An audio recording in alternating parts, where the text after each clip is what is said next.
Thermodynamics. सबसे पहले बात करेंगे सिस्टम का।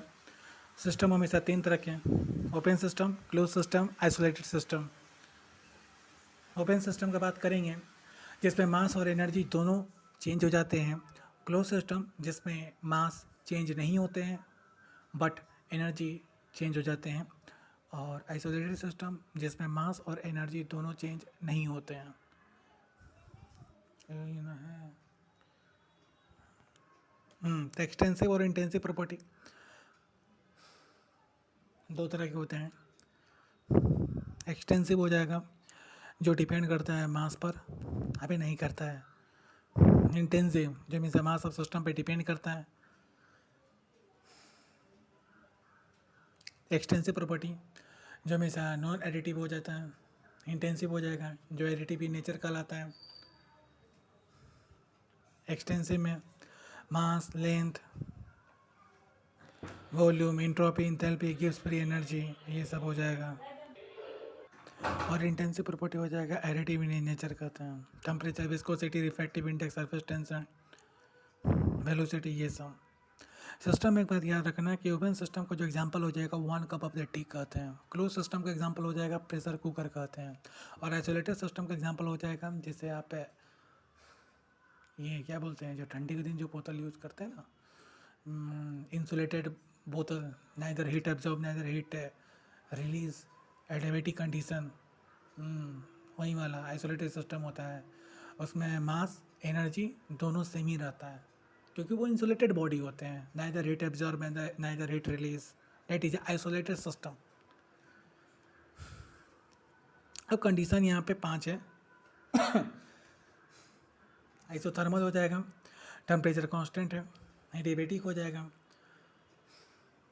डेल एच बराबर 0 है, अरे क्यू बराबर 0 मतलब हीट 0 हो जाता है। Adiabatic condition neither heat absorb neither heat release, heat हमारा कांस्टेंट हो जाता है। Isobaric, pressure constant, isochoric, volume constant, cyclic process, del U बराबर 0, डेल ई बराबर 0 मतलब इंटरनल एनर्जी 0 हो जाएगा, एंथैल्पी भी 0 हो जाएगा at the condition of cyclic condition. अब यहाँ दो तरह के फंक्शन होता है, स्टेट फंक्शन और पाथ फंक्शन। स्टेट फंक्शन जो होता है वो इनिशियल पोजीशन से मतलब इनिशियल स्टेट और फाइनल स्टेट पर ही डिपेंड करता है। और पाथ फंक्शन जो होता है वो सिर्फ हमेशा पाथ पर ही डिपेंड करता है। पाथ फंक्शन में वर्क, हीट और हीट कैपेसिटी, वर्क, हीट और हीट कैपेसिटी ये तीनों हो जाते हैं हमारे पाथ फंक्शन। इसको तीनों को छोड़कर बाकी जितने भी होते हैं, internal energy, enthalpy, entropy, gives free energy, जितने भी होते हैं सारे के सारे हो जाते हैं हमारा स्टेट फंक्शन हो जाते हैं।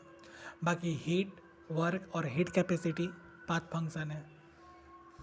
वर्क की बात करते हैं, वर्क बराबर हो जाएगा minus pressure into del V मतलब चेंज इन वॉल्यूम।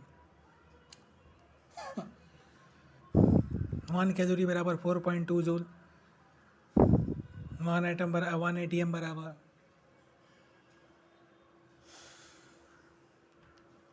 1.013, 10 के पावर 5 पास्कल कहते हैं। 1 जूल बराबर 10 के पावर 7 अर्ग by the system. Work negative on the system, work positive. Vacuum, in the case of vacuum work बराबर 0, in the case of the free expansion work बराबर 0। By the system का मतलब होता है एक्सपेंशन, बाय द सिस्टम मतलब expansion, work हो जाएगा negative. On the system मतलब हो जाएगा कंप्रेशन, वर्क हो जाएगा पॉजिटिव। तो बहुत सा सवाल में एक्सपेंशन और कंप्रेशन दो चीज़ देते हैं। तो एक्सपेंशन का मतलब होता है बाय द सिस्टम और ऑन द सिस्टम कंप्रेशन हो जाता है। तो कंडीशन अगर एक्सप्रेशन का हो तो वर्क निगेटिव करेंगे, और कंडीशन अगर कंप्रेशन का हो तो वर्क हमेशा पॉजिटिव करेंगे। इंटरनल एनर्जी हो जाएगा डेल यू बराबर क्यू प्लस डब्ल्यू कहते हैं। ठीक है, एक सवाल है, Q plus W is a state function या नॉट ए स्टेट फंक्शन? क्या होगा जवाब?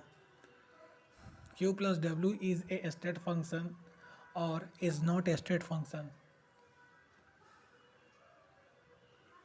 Is a state function is a right answer. The internal energy in case of isothermal, adiabatic, isobaric, isochoric, cyclic.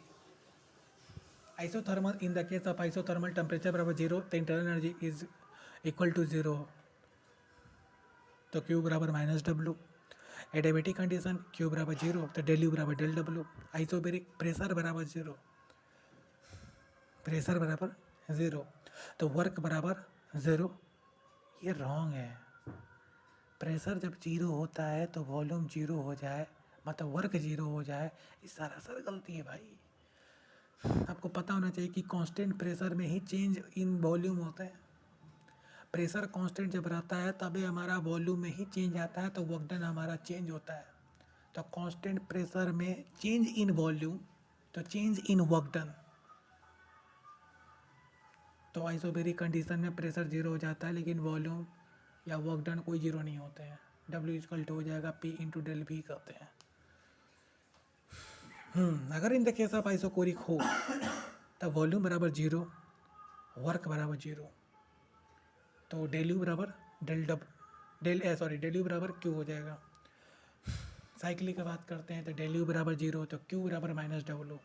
Question यहाँ पे पूछता है क्या चीज़ कि इन विच केस क्यू बराबर माइनस डब्ल्यू. ऐसा कौन सा कंडीशन होता है जिस पर क्यू बराबर माइनस डब्ल्यू हो जाता है. तो वो दो कंडीशन होता है या दो केस हो जाते हैं. पहला हो जाएगा साइक्लिक प्रोसेस और दूसरा हो जाएगा आइसोथर्मल प्रोसेस. तो isothermal process and cyclic process in two condition या in two cases which are Q बराबर माइनस डब्ल्यू इज पॉसिबल. और इंटरनल एनर्जी बराबर 0 is cases in both isothermal condition and cyclic condition. Enthalpy, next topic is enthalpy. Del H बराबर del U plus del W, del H बराबर del U plus del W. यहाँ condition है del W बराबर n R T. n मतलब number of moles हो जाएगा, product minus reactant, इन निकल जाता है आर टी. डेल एन बराबर 0 तो वर्क डन बराबर 0, तो डेल एच बराबर इंथैल्पी बराबर internal energy. Del N greater than 0, W greater than 0, enthalpy greater than internal energy. Del N less than 0, in W less than 0, enthalpy less than internal energy. अब यहाँ पे heat capacity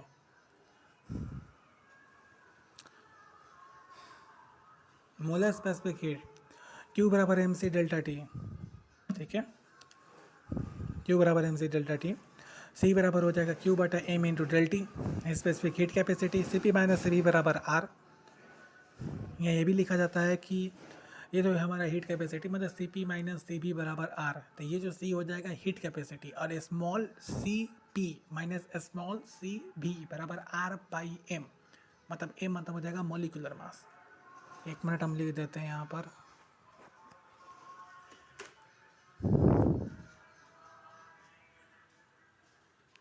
small CP minus small CV बराबर हो जाएगा R by M.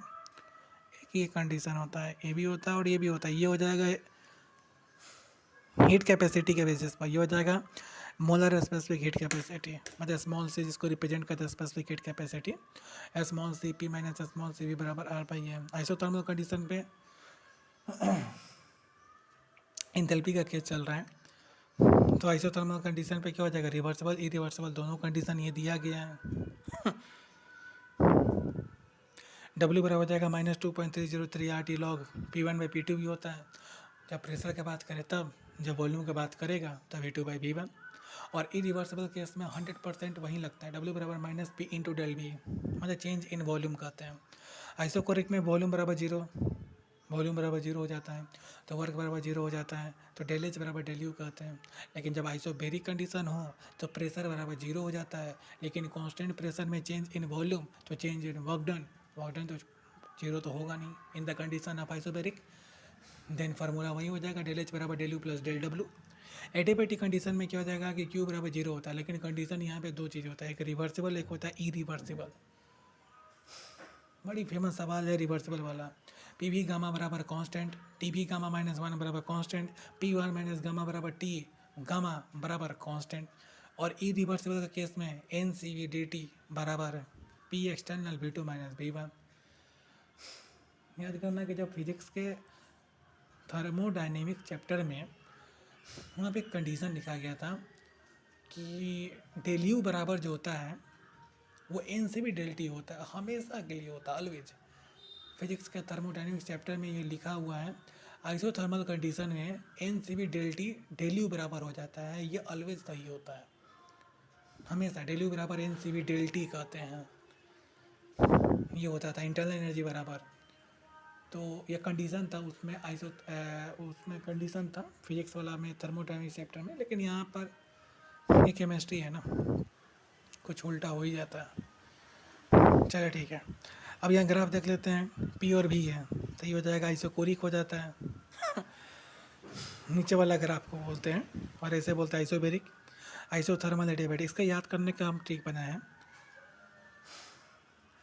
हमेशा same चीज़ ना, iso को ही चाहेगा, एडिया को नहीं चाहेगा, ठीक है। तो आइसोबेरिक के नीचे आइसोथर्मल ही होगा, ठीक है। तो ऐसे आइसोबेरिक है तो ऐसे क्या है, परपेंडिकुलर आइसोकोरिक, ठीक है।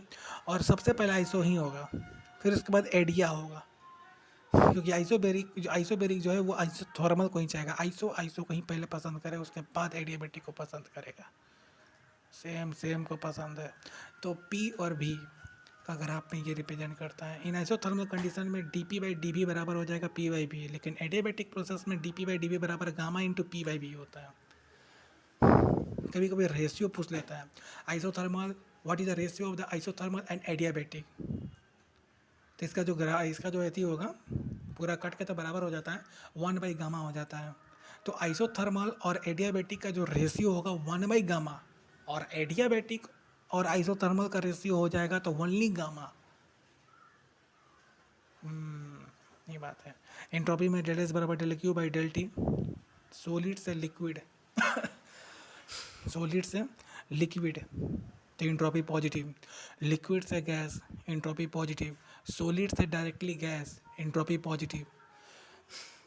मतलब हम लोग बढ़ते क्रम जा रहे हैं, सॉलिड से लिक्विड जा रहे हैं एंट्रोपी पॉजिटिव, लिक्विड से गैस गए एंट्रोपी पॉजिटिव, सॉलिड से गैस एंट्रोपी पॉजिटिव, गैस से लिक्विड एंट्रोपी निगेटिव, लिक्विड से सॉलिड एंट्रोपी निगेटिव, गैस से सॉलिड एंट्रोपी निगेटिव, अंडे को बॉयल किए एंट्रोपी निगेटिव, रबड़ को स्ट्रेच किए हैं स्ट्रेचिंग ऑफ रबड़ तो एंट्रोपी निगेटिव, छोड़ दिए हैं एंट्रोपी ऑफ पॉजिटिव। ये सब पे हमारा कंडीशन होता है एंट्रोपी का।